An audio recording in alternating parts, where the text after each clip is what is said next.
This is the real significance of the Chinese spy balloon saga, Michael Snyder reports. It took a balloon for millions of Americans to finally realize that we really are on the brink of a conflict with China. When a four-star general recently warned that we would be fighting a war with China in 2025, that did not create too much of a stir. And then U.S. Representative Michael McCall stated that odds of a war between the United States and China over Taiwan are very high. That barely made a blip in the news cycle. But the giant spy balloon that just floated across the country really got people fired up, despite the fact that China has been relentlessly spying on us in countless other ways for years. Many of our leaders are suddenly acting as if some huge change just happened. They're issuing all sorts of very angry statements and are demanding action from the Biden administration. Meanwhile, the Chinese are livid that we just shot down their civilian airship. They call it civilian airship, and they are warning that they had the right to respond further. How is that? Now, what this means is that we are now closer to war with China than we have been in decades, and that's the real significance of this entire saga. Long before it was fashionable to do so, I repeatedly warned my readers that conflict with China was coming. Back then, a number of my critics thought I had gone off the deep end. They argued that China was our friend and that we would never go to war with one of those, our more important trading partners. But now suddenly, vast hordes of Americans are waking up, realizing that the warmongers are really on the verge of an unthinkable conflict. Now, if you're one of those people, I have a message for you. Welcome to the party. What took you so long? Needless to say, most Americans did not want to have any conflict with China, but we are going to have one anyway, it appears. This whole episode with the mysterious Chinese balloon has brought tensions that have been simmering for months to a boiling point. On Saturday afternoon, the U.S. military finally shot down off the coast of Carolina. U.S. warplane shot down the suspected Chinese spy balloon off the South Carolina coast Saturday afternoon, sending its surveillance gear into relatively shallow water, where recovery efforts began immediately, Pentagon officials announced. The balloon was downed after it passed into U.S. territorial waters, Defense Secretary Lloyd Austin said in a statement. The balloon, which carried a large payload of spy gear, according to U.S. officials, had soared over several strategic sites, including nuclear missile silos, and became the latest flashpoint in tensions between Washington and Beijing. If this really was a spy balloon, why didn't we shoot it down before it had a chance to collect so much information? According to Joe Biden, he was concerned about debris killing people on the ground. Seriously, there was plenty of wide open space where it could have been shot down safely. Now that it has been shot down over the ocean, it's going to be more difficult to retrieve the remains of it. In any event, the Chinese continue to insist that this was not a spy balloon at all. China claims that its balloon was a civilian airship and not the spy device the U.S. claimed it to be, and said that U.S.'s decision to destroy its property seriously violates international convention, according to a statement obtained by New York Times. In these circumstances, for the United States to insist on using armed force is clearly an excessive reaction that seriously violates international convention, the statement said.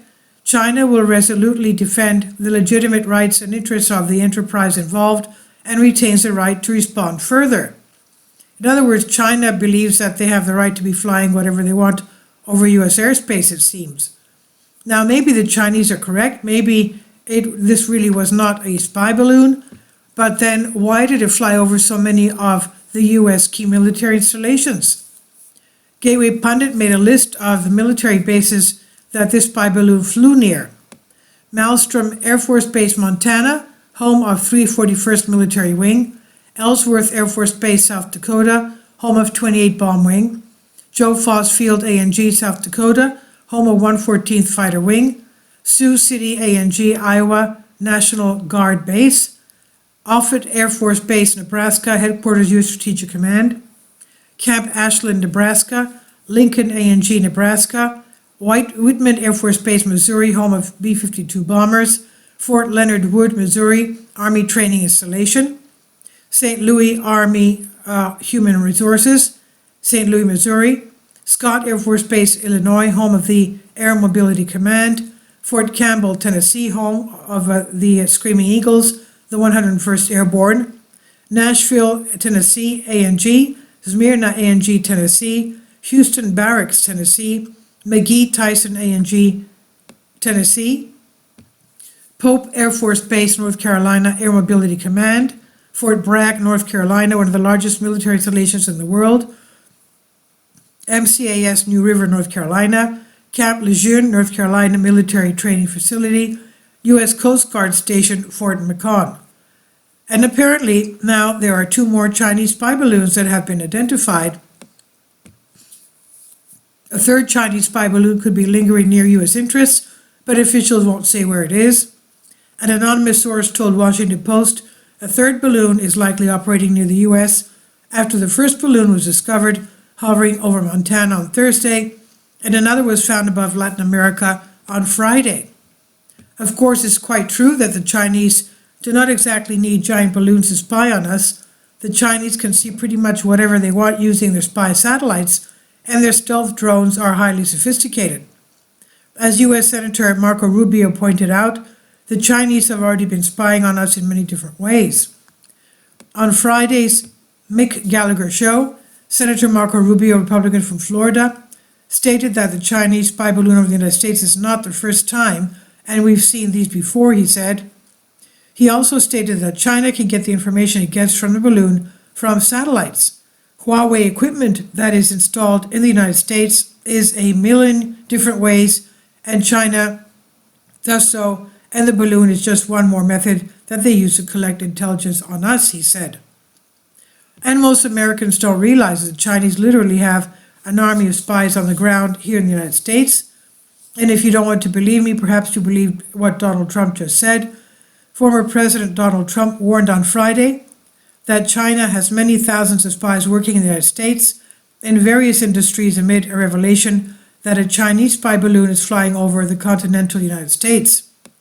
It's rarely even mentioned that China has many thousands of spies working in the United States in business, finance, academia, technology, media, and likely even government.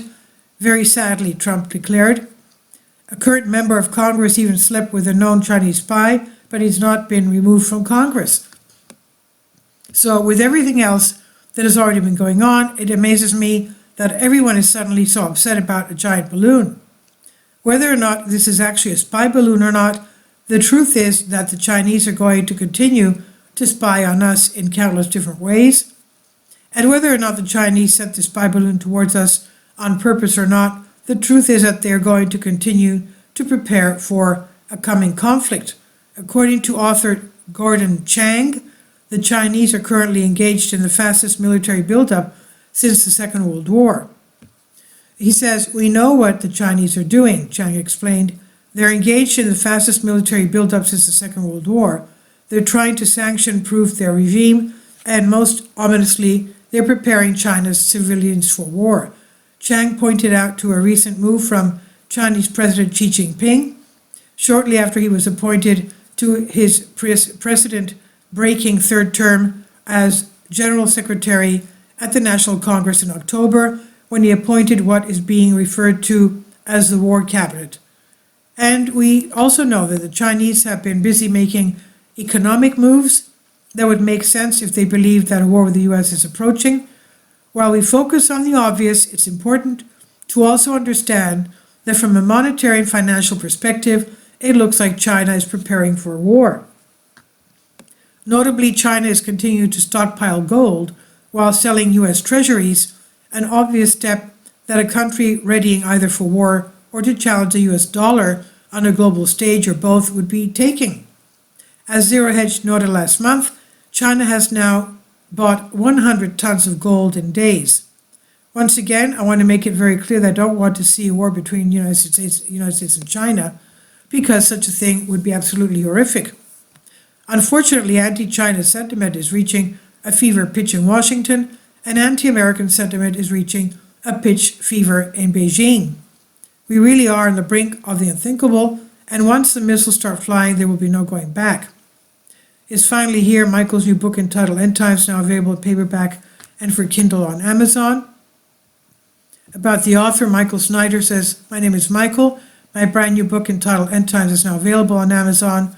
In addition to my new book, I've written 6 other books that are available on Amazon, including 7-Year Apocalypse, Lost Prophecies of the Future of America, The Beginning of the End, and Living a Life That Really Matters. When you purchase any of these books, you help to support the work that I'm doing. And one way that you can really help is by sending copies as gifts to family and friends. Time is short and I need help getting these warnings into the hands of as many people as possible.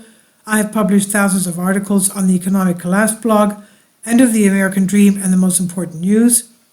And the articles that I publish on those sites are republished on dozens of other prominent websites all over the globe.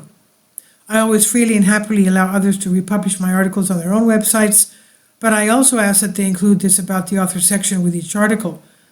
The material contained in this article is for general information purposes only, and readers should consult licensed professionals before making any legal, business, financial, or health decisions. I encourage you to follow me on social media, Facebook and Twitter, and any way that you can share these articles with others is definitely a great help. These are such troubled times and people need hope. John 3:16 tells us about the hope that God has given us through Jesus Christ. For God so loved the world that he gave his only begotten Son, that whosoever believeth in him should not perish but have everlasting life. If you have not already done so, I strongly urge you to invite Jesus Christ to be your Lord and Savior today. This is by Michael Snyder on End of the American Dream. Please leave your comments and thank you for your support. Kindly support my Patreon account. The daily posts are 5 videos daily and they are totally different from what I have on my YouTube channel. Thank you so much for your support and that you find all my content so interesting. You'll find the Patreon account details in the description box